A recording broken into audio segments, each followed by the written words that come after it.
thank you for joining with me every Tuesday night on Power to Win.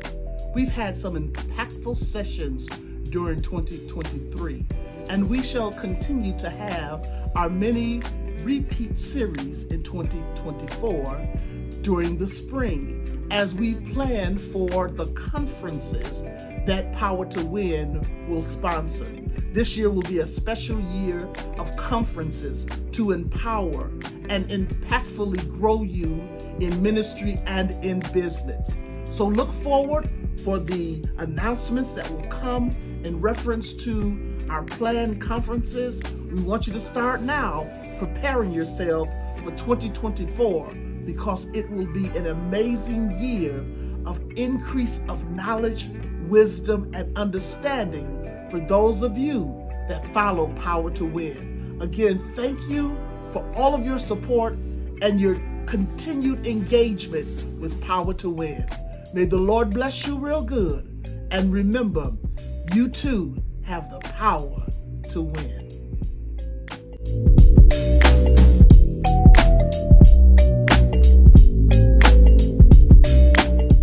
See Destiny Productions presents Power to Win with Dr. Valerie Daniels Carter. Expect a powerful half-hour broadcast that allows you to engage from the business world to the spiritual world, to be inspired and to be informed, empowering, enlightening, mentoring, enriching.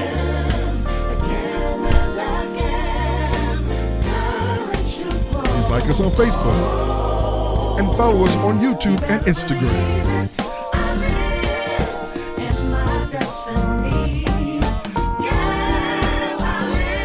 Remember, you have the power to win with Dr. Valerie Daniels Carter.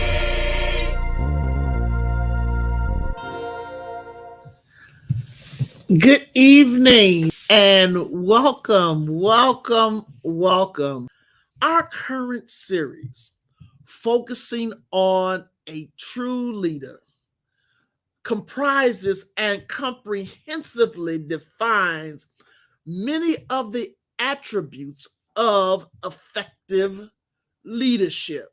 I'm going to say that again. This series comprises and comprehensively defines many of the attributes of effective leadership. You want to understand that there is a difference in just leading and being a great leader. And my goal is to share nuggets of wisdom that will explicitly focus on what it takes to be a great leader. I want to share substantive topics that characterize how engaging leaders operate and manage in victorious times as well as challenging times. Because as a leader, you will be challenged and you will be confronted with various things in life. And sometimes it may seem like it's something that's going to take you out of here. But I want you to know that no weapon formed against you will prosper because you indeed have been chosen for the test ahead. I'll continue to review best practices that excite and really ignite global leadership, and hopefully it will allow you to effectively deliver what you embrace and what you're working with. So again, I encourage you now, just take a moment to like and share and tag this session. Like, share, and tag this session. You know, that's what they tell me to say to you guys every week. Like, share, and tag. So I'm just being obedient. Our topic tonight, is dream bigger than your circumstance. Dream bigger than your circumstance. Dream bigger Conceptualize yourself being broader than your current circumstance. There's a story in the Holy Writ about a man by the name of Joseph. The Bible tells us that Joseph was a dreamer. He was the 11th of Jacob's 12 sons and was Rachel's firstborn. Joseph had half brothers that were jealous of him and hated him so much. They despised the fact that he was indeed a dreamer. And because of their jealousy and hatred, they initially plotted to kill him, but later decided to sell him into slavery for 20 shekels of silver. At that time, Pharaoh was the king of Egypt, and he had as many or more power than anyone else. But he had a captain that was over the palace, a man named Potiphar. And in the Holy Writ, the 39th chapter of Genesis, it tells us that while Joseph was serving Potiphar's household, God was with Joseph and he prospered him in everything that he did. Now, I want you to visualize what happened. His brothers took him and they sold him into slavery.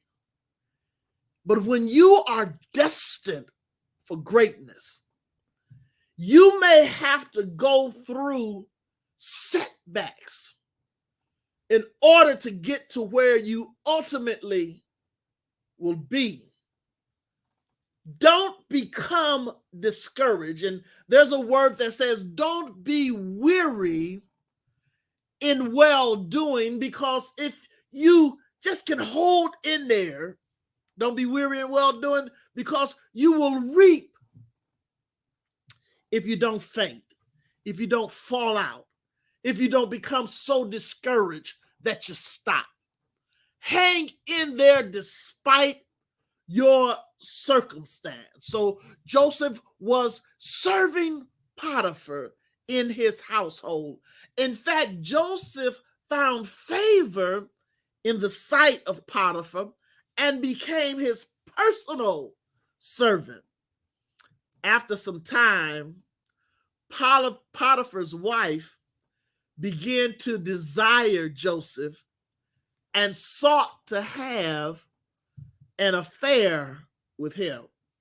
Well, I'm going to pause right here and say it was a he too movement. She wanted to have an affair with him. So there's a she too movement, a he too movement, and a we too movement. What is a we too movement? A we too movement is where we want to have the wrong encounters in the wrong ways. A he too mover is when someone approaches a gentleman in the wrong way. And a her too or she too movement is when someone approaches a female in a wrong way. Despite how they approach you, we, he or she, it's all wrong. And so Potiphar's wife, she looked at this man, and I'm going to tell y'all something. Joseph, the Bible says this is not Dr. Carter saying this. He was a good-looking man. You know, he was fit to be looked at. And so she continued to look at this good-looking man, and she became desperate, and she wanted this man. And you got to be careful what you want. Sometimes you need to be satisfied with what you have, because if you're not careful, your desires will take you in a place that you cannot become prosperous in, or will bring you devastation or destruction. It is the enemy's job to try to create a space of, and I'll call it this, and I hope you understand, a space of wanting what necessarily you should not desire. There are healthy desires, and then there are unhealthy desires. For her, as Potiphar's wife, to have wanted Joseph was an unhealthy desire. How does this relate to business? How does this relate to ministry?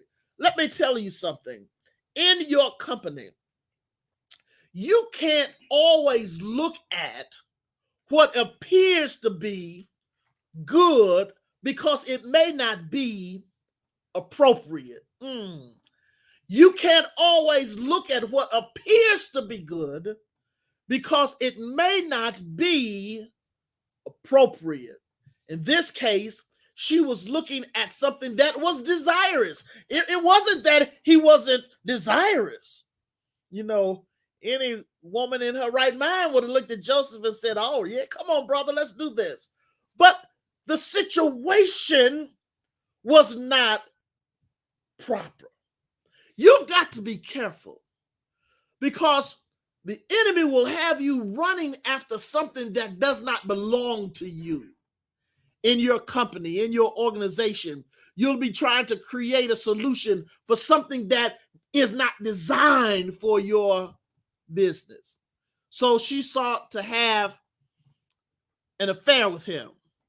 And despite her persistence, and this is what interested me about his wife, is the first time she looked at him and said, look, Joseph, and she was very clear. There was no, question as to what she wanted. She was very clear. She looked at him and said, Joseph, I want to have sex with you. And Joseph said, no, I'm not going to do that. Then a little more time passed and she just kept looking at him and kept desiring him. And see, that's what happens when we are going after something that we shouldn't really be going after. We could keep trying to find a way to make it work. In your company, in your organization, in your ministry, don't be so aggressive to try to make something work that's not supposed to work until you go after it with a certain level of vigor, until you just are adamant about making something happen. But despite her persistency, he continued to refuse to be tempted and sleep with her. So in contempt for running away from her, she took Joseph's garment and made a false claim against him. Due to this false claim or this false accusation, Joseph was placed in prison in Egypt. What can we learn from this lesson? The lesson you should learn is good leaders always do the right things. Sometimes as a leader, you may be falsely accused. But I want to encourage you tonight to continue to do that which is right. Joseph was thrown into prison because he failed to want to do or commit adultery with Potiphar's wife. Listen, leadership sometimes requires you to be strong, because I'm sure you know, he could have easily said, let me tap this real quick. But instead of doing that, he took a stand for what was right. Leadership requires us to stand up and be bold about what is right, even if it requires that we may be in prison or we may be ostracized or set aside. What happened? Even in prison, God was still with Moses. God will still be with you when people are trying to destroy you, trying to break you down, trying to discourage you, trying to make you imprisoned in their world.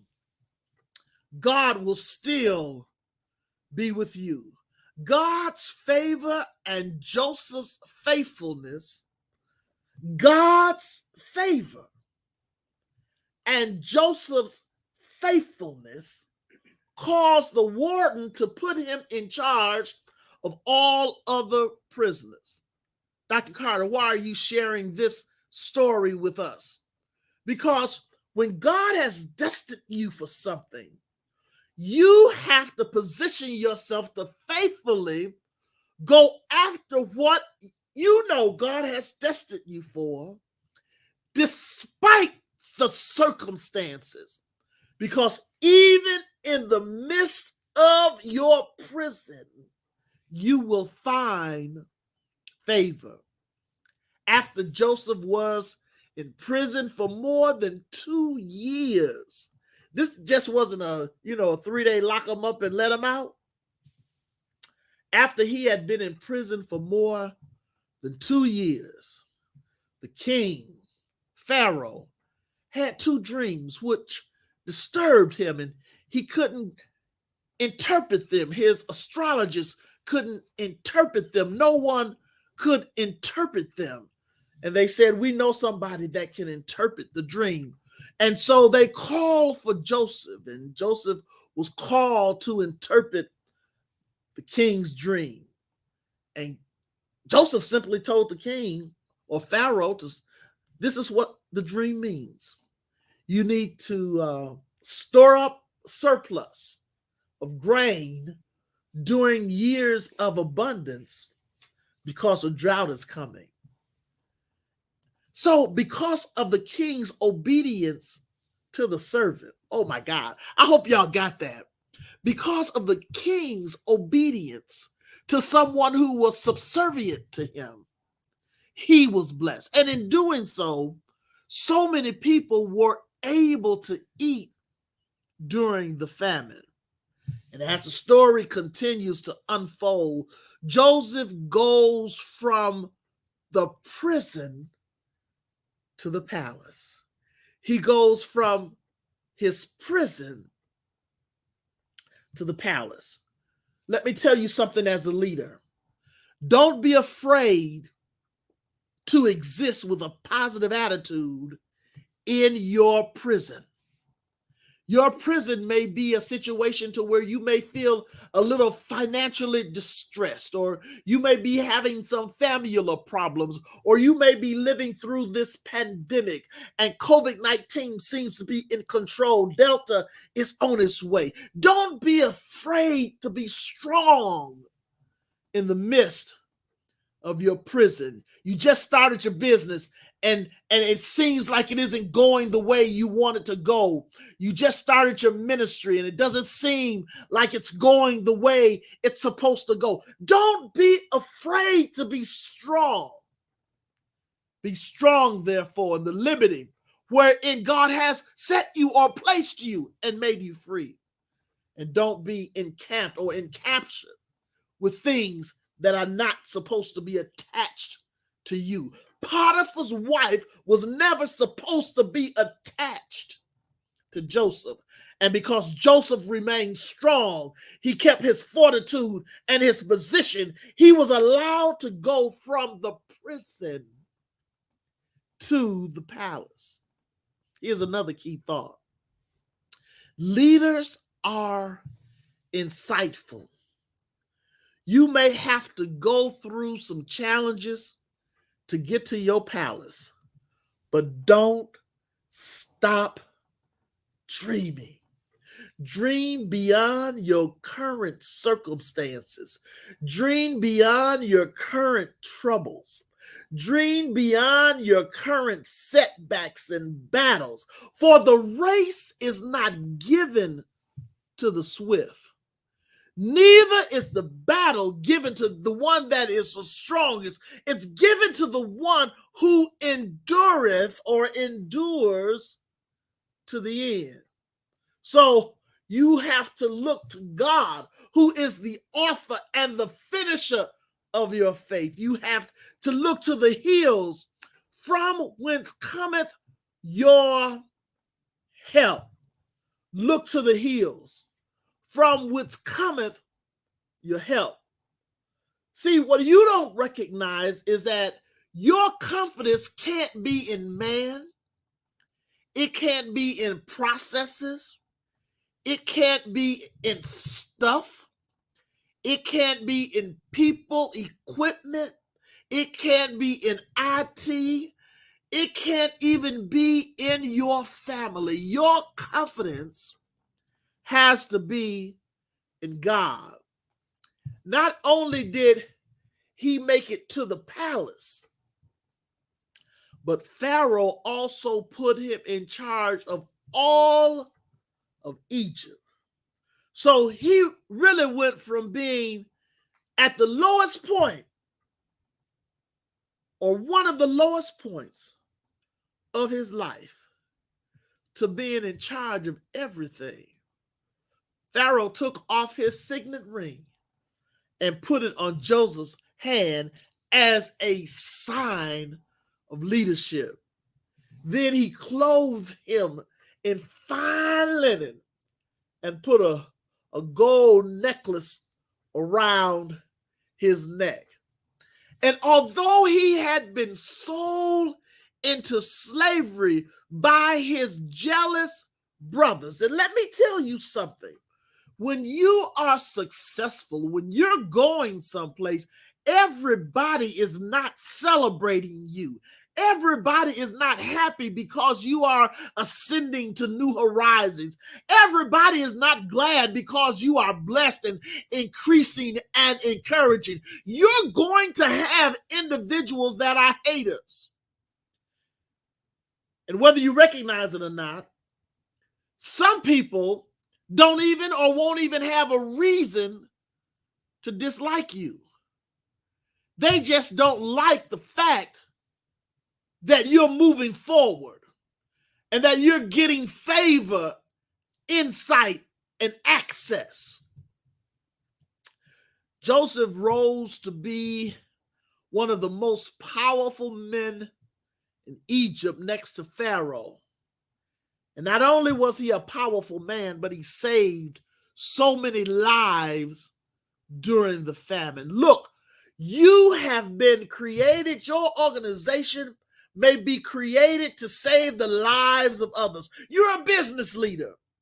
Your business is not just about you. It's about the countless individuals that you're responsible for. V&J is not just about Dr. Carter and Attorney Daniels. V&J is about the lives of the individuals that we touch. It's about the employees that we're able to help have and sustain a lifestyle. And if it was left up to me, when I become a billionaire, everybody that worked for me, everybody is going to be better. Because as I grow, my job is to make the people around me stronger, better, and more powerful. They are going to ascend if I ascend. That's the kind of mentality you have to have. If I'm blessed, everything I touch has got to be blessed. If I'm encouraged, everybody around me needs to be encouraged. If I'm moving forward, everything needs to go in that direction. So for 7 years, people were blessed. People were able to eat.